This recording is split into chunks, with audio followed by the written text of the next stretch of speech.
Hey, it's Dusty Thunder, and this is an AITA story from Reddit that we were actually tagged in on TikTok several times with people asking us to cover this. So, here we go. This is, am I the astronaut for telling my brother-in-law to get over himself and quit holding on to a 10-year-old grudge? My brother-in-law, married to my sister, is a general contractor. About 10 years ago, my dad and brother were building a deck at my parents' house. They asked my brother-in-law if they could borrow his skid loader, but he said no. They prepared the ground as best they could without the skid loader, but got to the point where they couldn't go on without it. They went to my sister's house and asked again, but found out my brother-in-law went out of town. They talked my sister into letting them borrow it, so she took them down to his construction lot and they hooked it up to my dad's truck. The next part, I'm not sure of since I don't know much about towing, but from what I was told, Dad's truck wasn't big enough or powerful enough to tow the skid loader on the dump trailer, so he lost control and wrecked. The truck, trailer, and skid loader was totaled. The insurance was barely enough to cover the medical costs and the truck. There was none left over to cover brother-in-law's stuff. When he got back into town, he exploded. He threatened to sue, and things just went downhill from there. My parents are not rich, and he wouldn't have gotten anything, so in the end, Sis talked him into letting it go. However, from that day on, he wouldn't have anything to do with our family. He doesn't come for birthdays, holidays, nothing at all. Next month is our parents' 50th anniversary, and we're planning a big family gathering to celebrate. We're also chipping in to send our parents on a cruise to Mexico because they'd never been out of the country. I spoke to Sis about it the other day, and she said that she's coming with the kids, but brother-in-law is not coming. I was fine with that, but when we were discussing their portion of the cruise money, I heard him yelling in the background to deduct their portion from the cost of the skid loader and dump trailer. That pissed me off.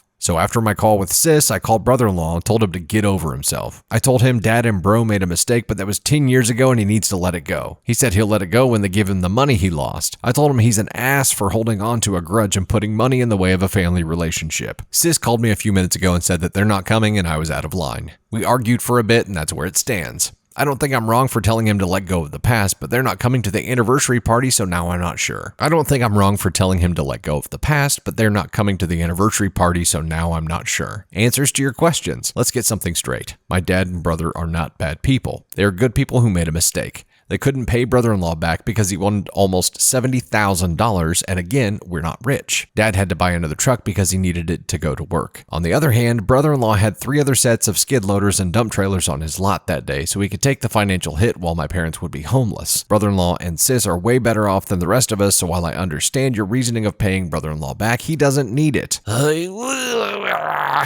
The cruise to Mexico isn't some millionaire trip. The total cost is about $3,000 and it'll take over 20 people to pay for that. Again, we're not rich. We can barely cover $3,000 spread out over 20 people, so there's no way we can pay $70,000.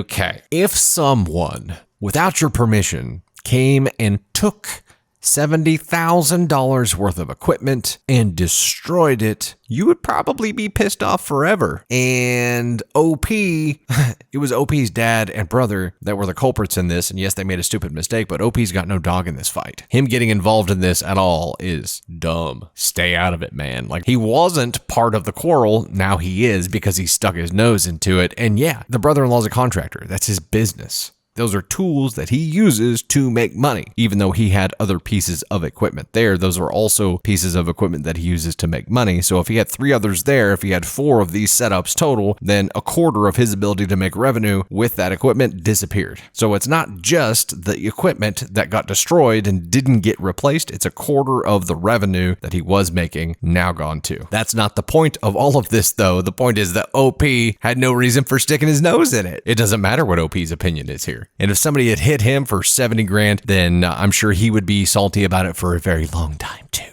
We all would be. Especially when we had explicitly said that they couldn't use it and they came and did it anyway. OP, yes, you are the astronaut for telling your brother-in-law to get over himself and quit holding a 10-year grudge because it was none of your damn business. Let's see where OP lands on the ascon scale here. Let's bring it up. As you guys know, ascon 1 is there's no way you should have done that. You're a terrible human being. Ascon 2 is you shouldn't have done that, or you definitely shouldn't have done that. But it doesn't make you a terrible person. You probably should have approached that differently is ascon 3. And at 4, we have you probably could have approached that differently. Maybe you're an asshole, maybe you're not. I'm going to say that OP here is in the ascon 2 territory because he definitely shouldn't have meddled in this at all. I don't think he's a terrible person because he thinks he's trying to do the right thing for his family, but he's crossing into territory he's got no business being in, and he definitely shouldn't have done that. ascon 2.